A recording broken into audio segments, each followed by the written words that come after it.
బులెటిన్లో breaking news చూస్తున్నాం. Hyderabad metro రైలు ప్రాజెక్టులో కీలక పరిణామం చోటు చేసుకుంది. ఇన్నాళ్లు ప్రైవేటు సంస్థ ఎల్ఎన్టీ చేతుల్లో ఉన్న మెట్రో మొదటి దశను తెలంగాణ ప్రభుత్వం పూర్తిగా తన స్వాధీనంలోకి తీసుకుంది. హైదరాబాద్ మెట్రో మొదటి దశలో ఎల్ఎన్టీకి ఉన్న 100% ఈక్విటీని 1461 కోట్లతో కొనుగోలు చేయడం ద్వారా ప్రభుత్వం ఈ ప్రాజెక్టును స్వాధీనం చేసుకుంది. ఇకపై మెట్రో పూర్తి స్థాయిలో ప్రభుత్వ సంస్థగా మారనుంది. బుధవారం సచివాలయంలో జరిగిన సమావేశంలో హెచ్ఎంఆర్ఎల్, ఎల్ఎన్టీ ప్రతినిధుల మధ్య షేర్ల కొనుగోలు ఒప్పందం కుదిరింది. ఈ కార్యక్రమంలో ప్రభుత్వ ప్రధాన కార్యదర్శి కె రామకృష్ణరావు, జైఎన్ రంజన్, హెచ్ఎంఆర్ఎల్ ఎండి సర్ఫరాజ్ అహ్మా, ఎల్ఎన్టీ ప్రతినిధులు పాల్గొన్నారు. ఎల్ఎన్టీ నుంచి మెట్రో రైలును స్వాధీనం చేసుకునే ఒప్పందానికి ముందుగా L and T chairman MD S N Subrahmanyan Banjara Hills లోని పోలీస్ కమాండ్ కంట్రోల్ సెంటర్ లో సీఎం రేవంత్ రెడ్డిని మర్యాదపూర్వకంగా కలిశారు. మెట్రో స్వాధీనం సహా పలు అంశాలపై వారిద్దరి మధ్య చర్చలు జరిగాయి.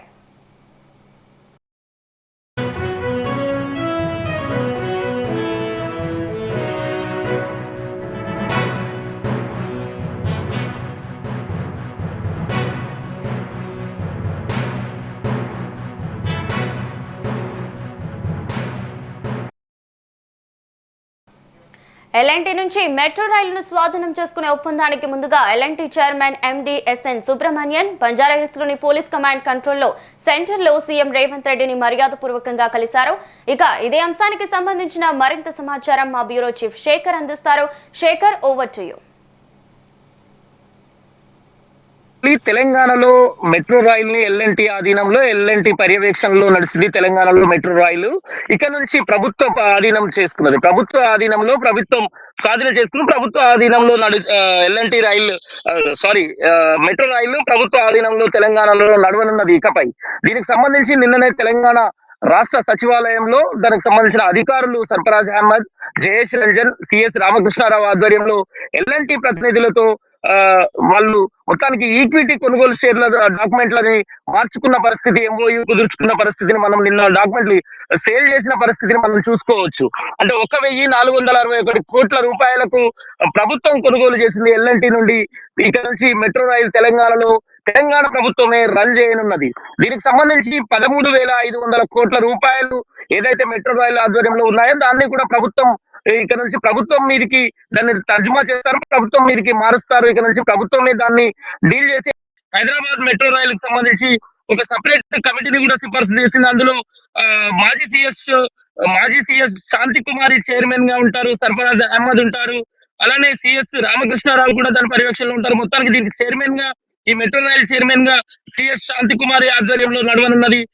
తెలంగాణలో ఇప్పటికైతే రాకపోకలు మెట్రో రైలు 4 నుంచి 5 లక్షల మంది జనాభా రాకపోకలు సాగించారు. ఇక నుంచి ఈ మెట్రో రైలు తెలంగాణ ప్రభుత్వం టేక్ ఓవర్ చేయడంతో ఇక తెలంగాణ ప్రభుత్వం ఆధీనంలోనే మెట్రో రైలు రాకపోకలు కొనసాగిస్తుంది. మెట్రో రైలు ప్రజలకు అందుబాటులో ప్రభుత్వం చేసుకోవడంతో మెట్రో రైలు ఇక నుంచి ప్రజలకు కూడా కొంత వెసులుబాటు మంచి దీని వల్ల ఉంటున్నాయి.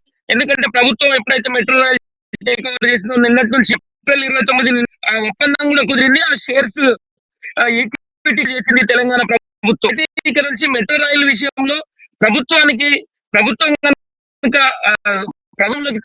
ప్రజలకు సౌకర్యార్థం ఈజీ అవుతుందని కూడా చెప్పుకోవచ్చు. ఎందుకంటే ప్రైవేట్ సంస్థ నడిపి కనుక ఇన్ని రోజులు లాభ నష్టాలు చూసుకుంటూ వాళ్ళు ఉన్న పరిస్థితి ఇకపై తెలంగాణ టేక్ ఓవర్ చేసింది కనుక తెలంగాణ ప్రభుత్వమే ప్రజల రవాణా సౌకర్యార్థం దృష్ట్యా ఖచ్చితంగా ప్రభుత్వం కొన్ని కఠిన నిర్ణయాలు తీసుకోలేని పరిస్థితి ఉంటుంది. అంటే మెట్రో రైల్ చార్జెస్ పెంపుదల కావచ్చు, తదితర అంశాలను దృష్టిలో పెట్టుకొని తెలంగాణ ప్రభుత్వం మాత్రం మెట్రో రైలు టేక్ ఓవర్ చేయడం వల్ల ప్రజలకు కొంత మేలే జరుగుతుంది. దీనివల్ల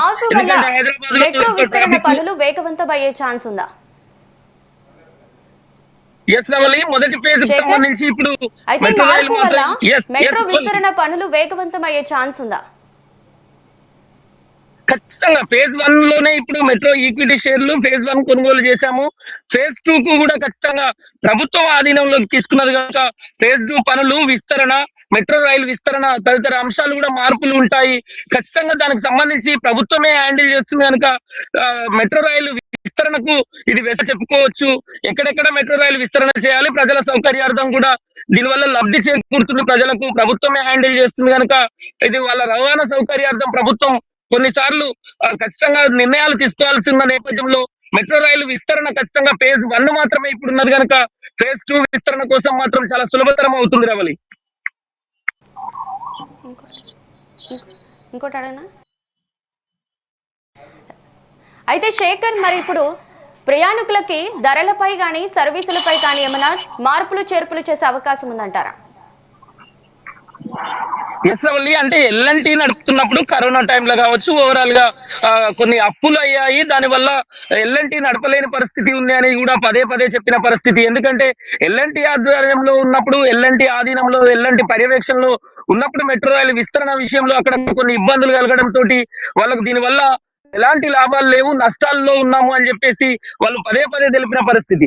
అంతేకాకుండా 13,500 కోట్ల రూపాయలు అప్పులైనట్టుగా కూడా నిన్న మనం చూసుకోవచ్చు. తెలంగాణ ప్రభుత్వం ఈక్విటీ షేర్లు కొనుగోలు చేసింది.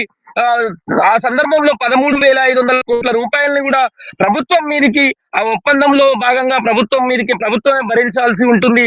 ఆ 13,000 కోట్ల రూపాయలు ప్రభుత్వమే తీర్చిన నేపథ్యంలో ఖచ్చితంగా, అంటే ప్రభుత్వం ఎల్ఎన్టీ ఆలోచన ఎలా ఉండేది, ఖచ్చితంగా ఈ అప్పులు తీర్చడానికి లాభాలు నష్టాలు చూసుకోవాల్సి ఉంటది కనుక ఖచ్చితంగా రేట్లు పెంచి ప్రయాణికుల ఛార్జెస్ పెంచడానికి ఎల్ఎన్టీకి ప్రైవేట్ సంస్థ కనుక అవకాశం ఉండేది.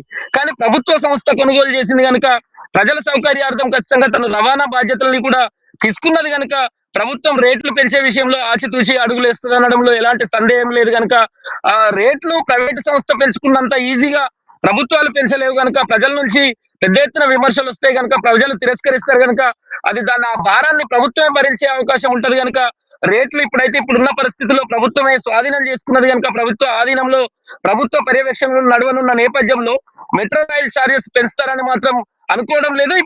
ఇప్పుడే నిన్ననే ఒప్పందం జరిగింది కనుక షేర్ హోల్డ్ చేశారు కనుక పర్చేజ్ చేశారు కనుక ఇప్పుడున్న పరిస్థితుల్లో మాత్రం మెట్రో ప్రయాణికులకు హైదరాబాద్ లో ప్రధానంగా ఈ మహానగరంలో ట్రాఫిక్ రద్దీ తదితర దృష్టిలో పెట్టుకొని ప్రయాణికులు మెట్రో రైలు మీద ఎక్కువ డిపెండ్ అయ్యారు.